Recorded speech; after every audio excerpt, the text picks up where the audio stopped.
Hey everybody, welcome to or back to my channel, My Kind of Stuff, and today we are letting a spinner wheel pick my fantasy romance TBR.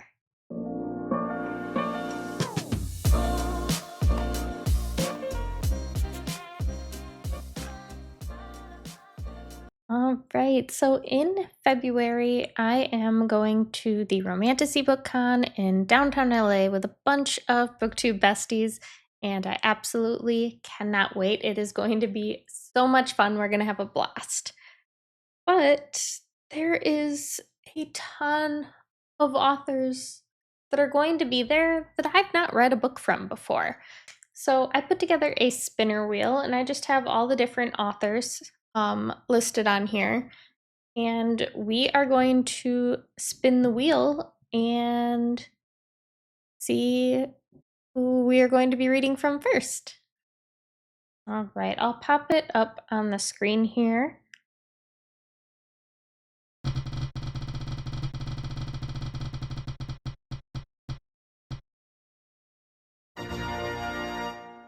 What it looks like, our first author is going to be Ashley McLeo. And I actually know exactly what book I want to read from her, and that is Alice the Dagger, which is book number 1 in the Wonderland Court series. So this series is a Alice in Wonderland reimagining. I think our character that is supposed to be Alice is called the Dagger. She is an assassin, and she gets told by a white rabbit that there's someone waiting for her in the Wonder Court of Fairy. And also the Red Queen stole the crown from her mom, and there's just been a lot of bloodshed from the Red Queen, and she teams up with a rebel leader who I believe is supposed to be like the Mad Hatter, and it's supposed to have like a slow burn romance between them.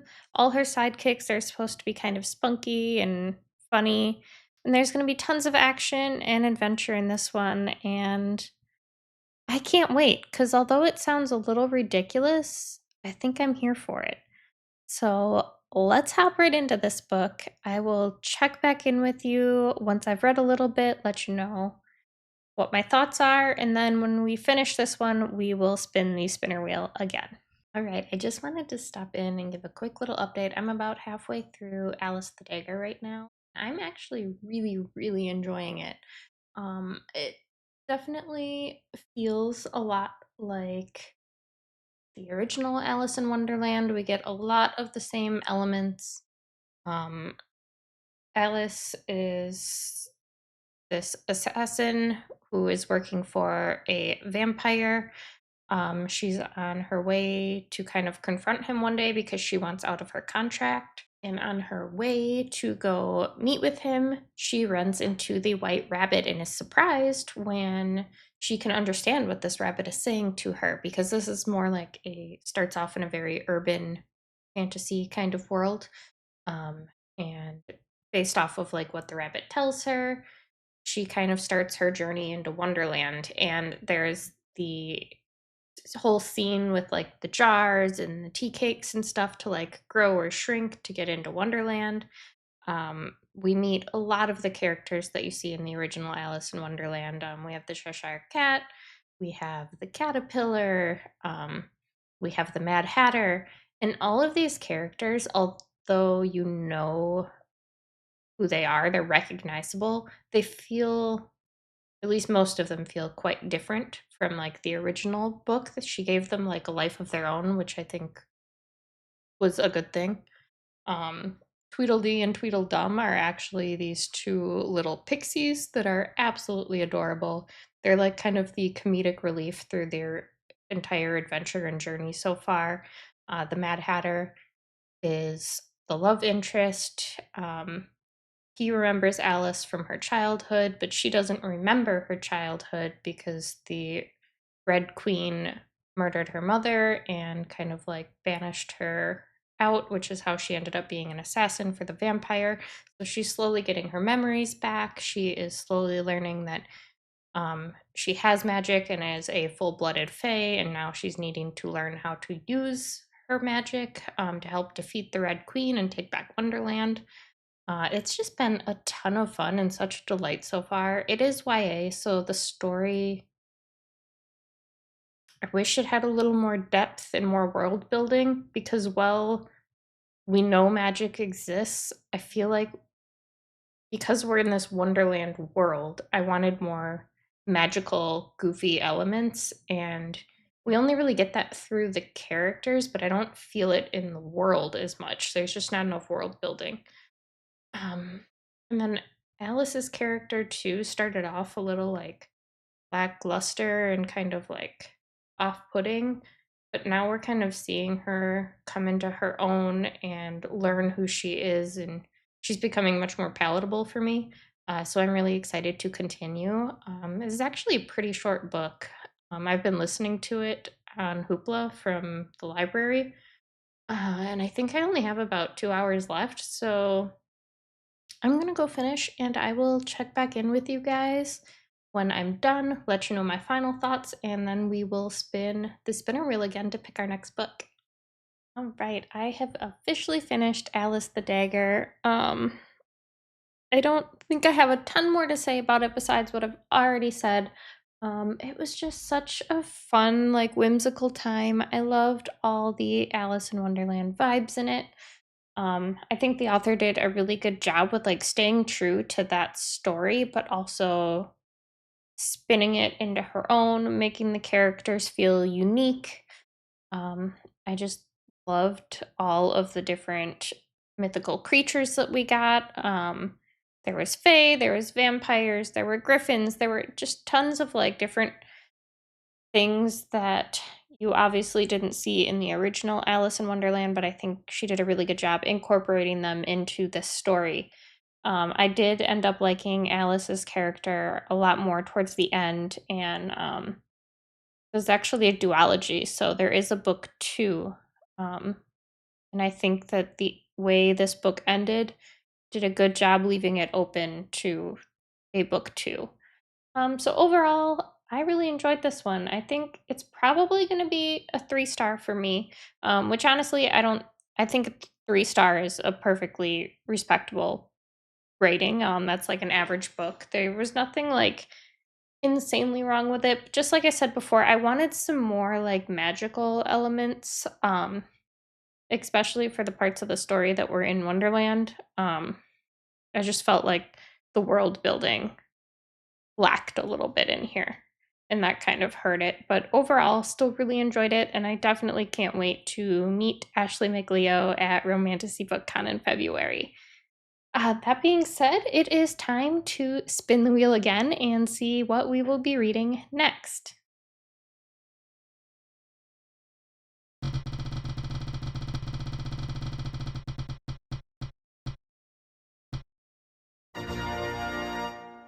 All right, so Fleur de Villainy is the next author we will be reading from. Um, I've been looking on uh, Goodreads, and I've decided to read Sky of Thorns. It is supposed to be an epic fantasy romance.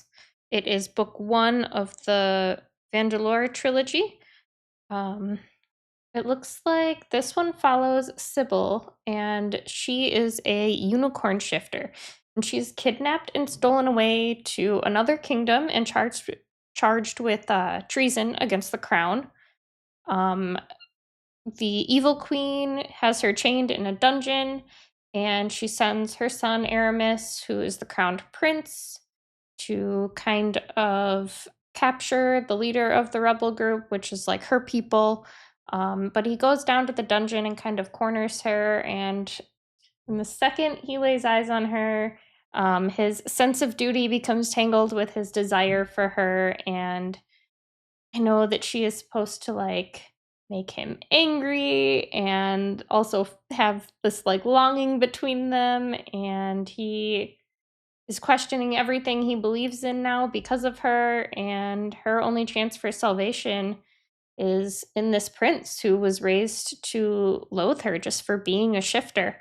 So I'm really excited to get into this one. I haven't even honestly heard of this author before until like looking at the list for this book convention. So I'm really excited to give it a shot, and I will check back in with you guys when I've gotten some of the way into this book.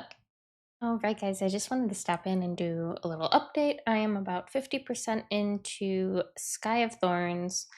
Uh, I'm liking it a lot more than I thought I was going to, honestly. I I didn't really know that it was a unicorn shifter going into it, and I thought, like, oh no, is this going to be kind of like YA and very childish? Um, but so far, I think it's more new adult than it is YA.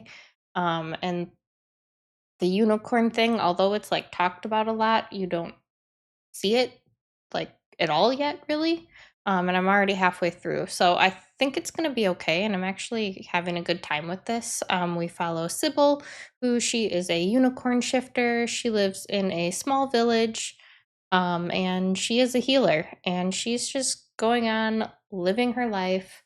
When the crowned prince of Shadowvale, Aramis, shows up and kidnaps her in the middle of the night, and he takes her away back to his kingdom to present her to the queen. Um, Now, there's a lot of political things going on here. The queen is not actually his mother. His mother was unalived by some shifter rebels.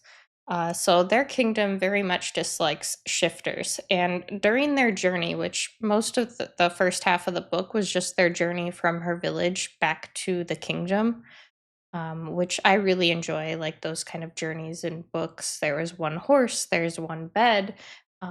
It was just a lot of fun. And he's kind of like growing to see, like, okay, maybe everything I thought was true and that all shifters are terrible isn't actually true.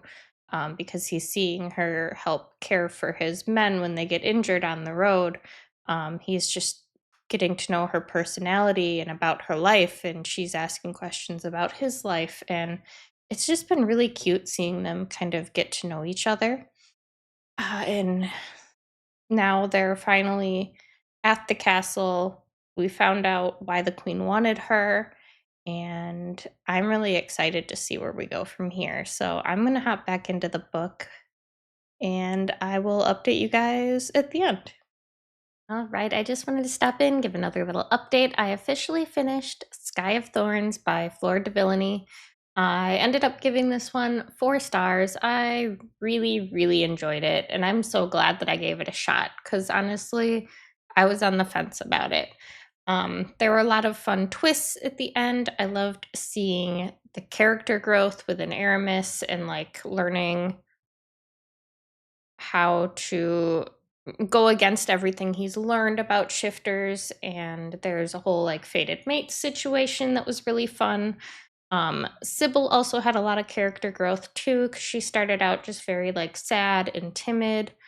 Um, and towards the end, she was just like this badass who just wanted to help people and do whatever she could to help aid the rebellion against Aramis's stepmother, the queen, because she was really awful and just doing terrible things to the shifters.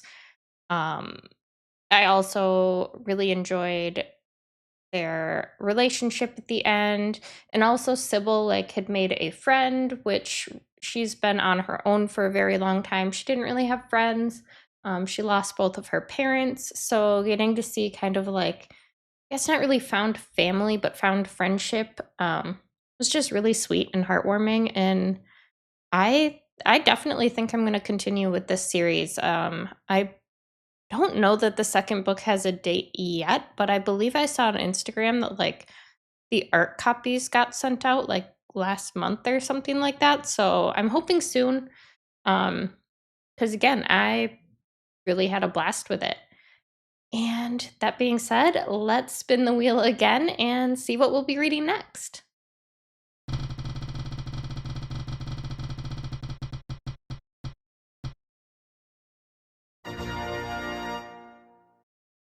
All right, so our next spin got us Elizabeth Briggs.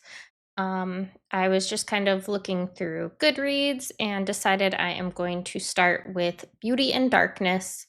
Um, this one is kind of like an enemies to lovers arranged marriage.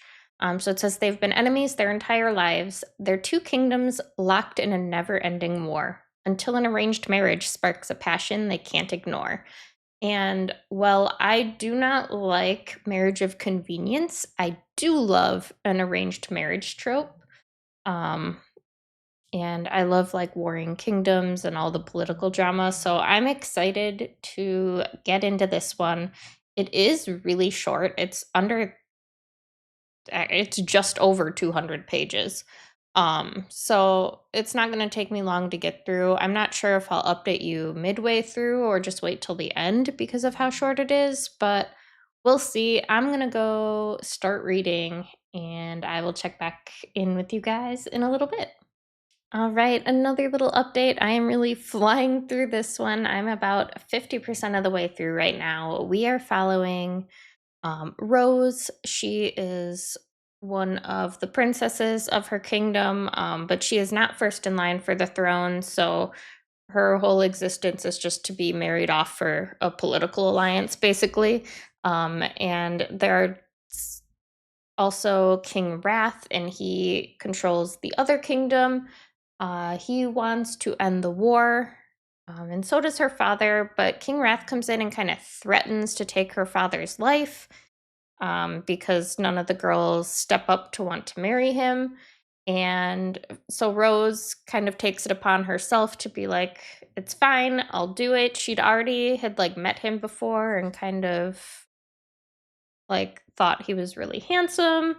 And so she's very intrigued. This world has a lot of magic, and I'm really interested to see because I think King Wrath is supposed to be like teaching her magic. But Rose is really sassy. She's keeps like going against the things that he tells her to do, and it's really cute. Unfortunately, he has kind of a tragic past. He lost his wife, and so he's not ready to like be in a relationship again, really. But he agreed to this marriage just to end the war um, for his people, and I'm really excited to kind of see where their relationship goes from here.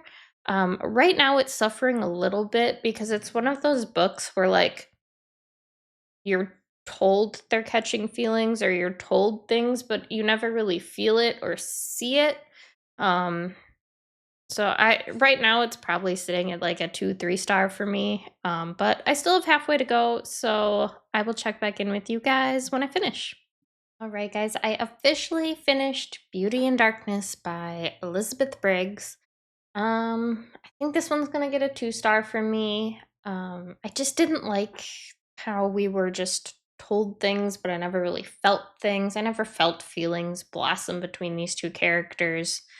But apparently it did. I really liked how Rath's character had like all of these feelings for his deceased wife to work through before he could bring himself to really love and appreciate Rose fully. Um, Rose did a great job, like not pushing too hard and just letting him take his time and grieve, and was very like accepting of the fact that like he will always love his past wife, but she's fine with that as long as he also loves her. So that was really sweet and heartwarming. But the twist at the end was a little weird. I don't want to say anything about it because it's gonna ruin the book. But yeah, I don't know. It was weird. The ending just really didn't hit for me. It took a weird turn. He kind of like pushes her away, but she's really the only one that can help him. And and I just didn't fully understand why. It was just kind of silly. So, yeah, unfortunately, that one was kind of a miss for me. And that being said, let's spin the wheel again and see what we will be getting into next.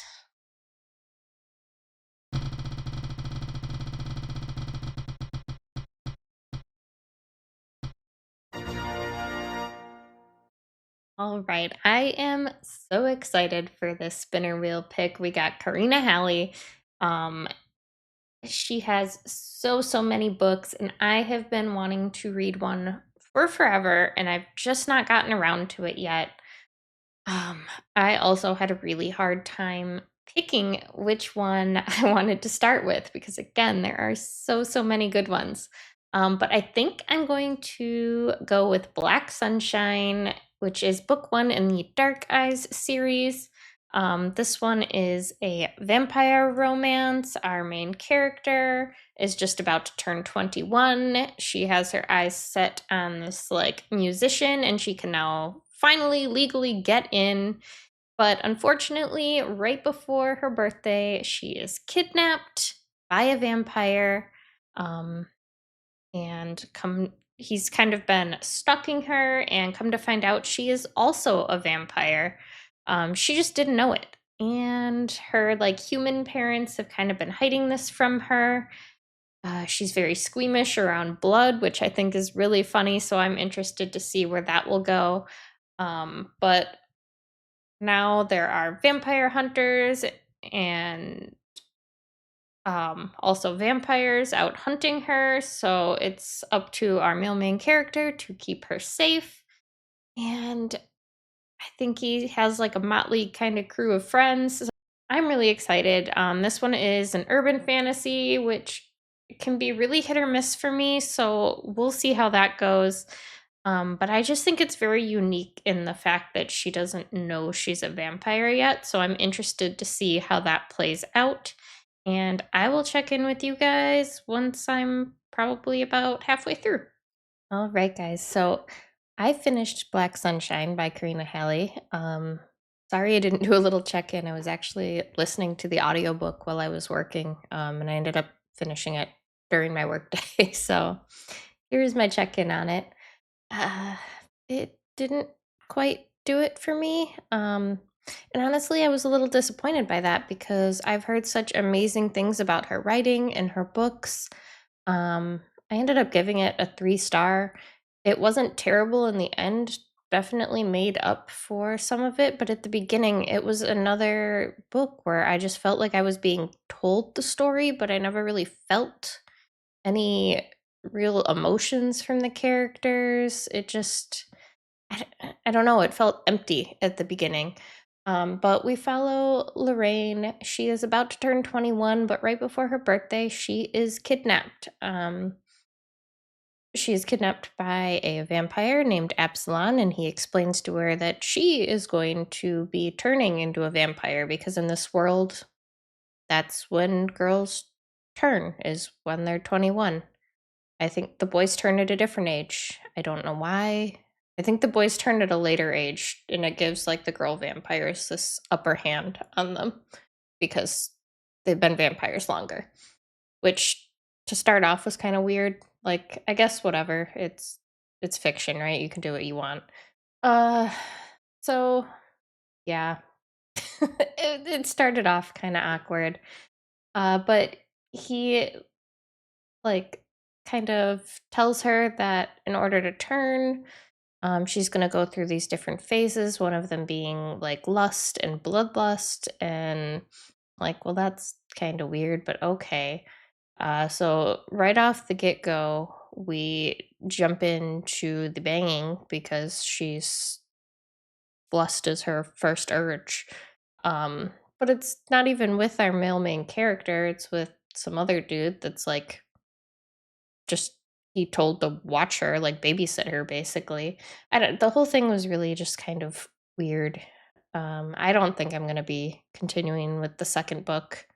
By the end, of course they figure out they love each other and want to be together, but he has a lot of things to work through because he's also on top of being a vampire, like something else, and he accidentally killed the last person that he had like loved, and so he's has a hard time coming to terms with like loving her and wanting to be with her because he's afraid he'll accidentally kill her as well.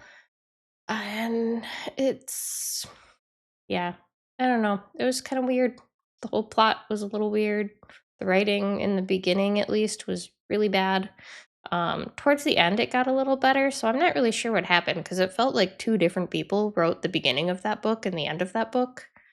Uh but yeah, that being said, let's get into our last spin. This was Black Sunshine was book 4, so I'm going to read 5 books for this vlog. So let's see what we get.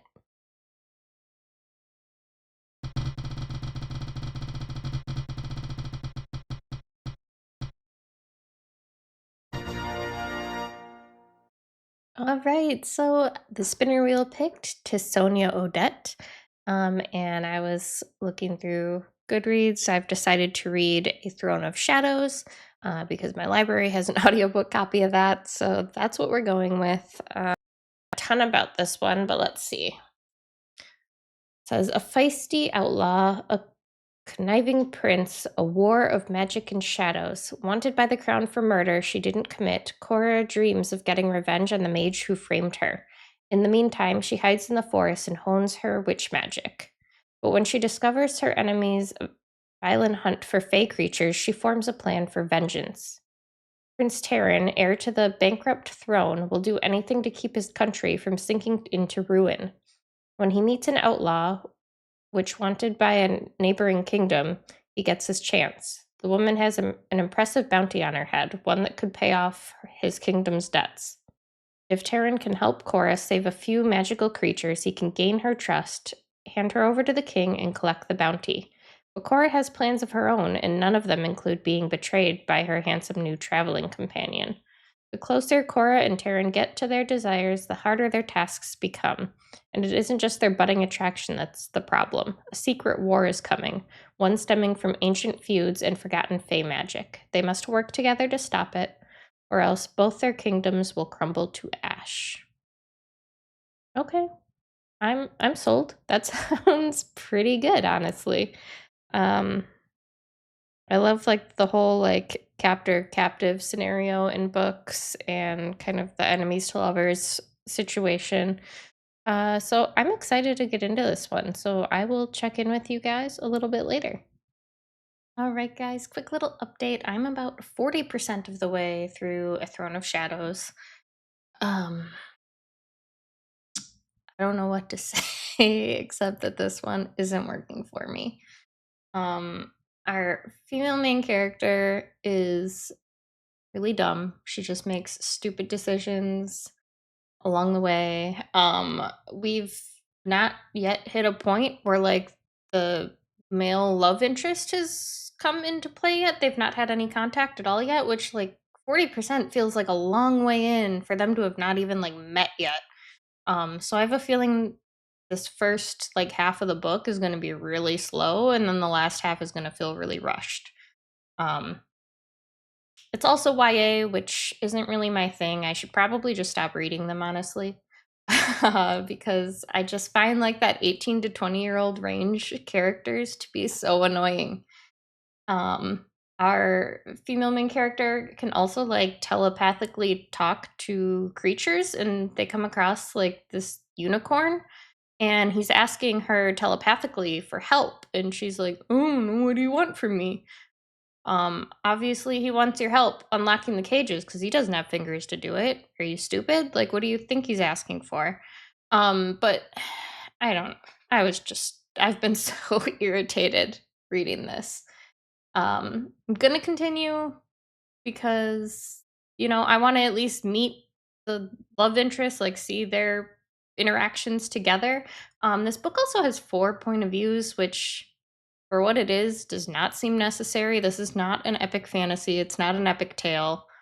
It we only need our two love interest point of views. We don't need the other two. not necessary. They make the story seem convoluted. Um, yeah, so I'm gonna go finish and we'll check back in, and hopefully once our two characters actually start interacting, I like it better, but I'm not so sure at this point. So I'll talk to you guys in a bit. Y'all, it didn't get better. Not that I'm surprised, honestly, because it started off rough. Our female main character just got more and more irritating to me as we went on. Like, she's all talking crap to the guys about stuff they want to do is immoral and blah blah blah, but then she'll turn around and like a few pages later do the same thing, and like there's not even like inner monologue to like her justifying her choice in her head. It just like happens and we move on. I don't know. It and this is technically a rewrite, I guess. I didn't realize that. Um yeah, so the book was originally called Shadows of Layla, and I guess the author decided that she didn't like her writing, because that was one of her earlier works, so she rewrote it. I read the rewritten version, and I don't know, I've not read the original. I'm not going to because the rewritten one was rough. I don't know. Uh, yeah. I couldn't by the time we finally got to like the characters meeting, I was so indifferent about them. I didn't care because it took so long to get there and there were too many point of views. It just I don't know. I was over it by the time we actually got to the interesting part. And as I said, the ending felt really rushed because we took so long to build up, and then I don't like it's supposed to be a romantasy, but our characters don't meet until almost halfway through the book. Uh, I don't know. It, it didn't do it for me. I think that someone that likes more like books focused more on plot and world building and story and less on romantasy would like this. I think this leans way more heavily towards the fantasy aspect and not the romance aspect. And I'm here for the romance and not the fantasy. So maybe this one just wasn't for me. Unfortunately, I'm giving it 2 stars. I tried.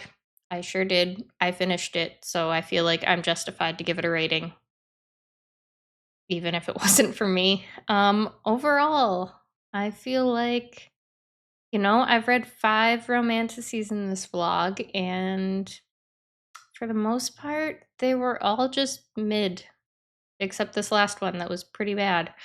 Um, I'm a little disappointed.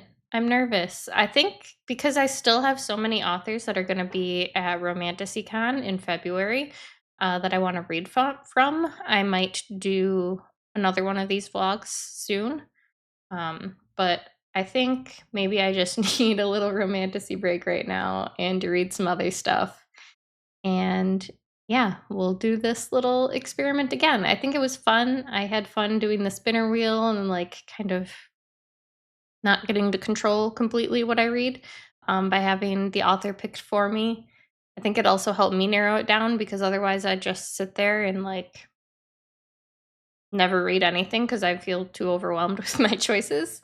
Um, so yeah, overall, unfortunately, these were all kind of mid for me, but I'm excited to try more. Previously, I had read some other authors where, like, the first book I read of theirs I didn't absolutely love, but then I tried a different one and did. So I'm not writing these authors off. I definitely will, in the future, try different works of theirs if they have some. But yeah, thanks so much for hanging out with me. Let me know down in the comments below what your favorite romantasy is, and I will catch you guys in the next one. Bye.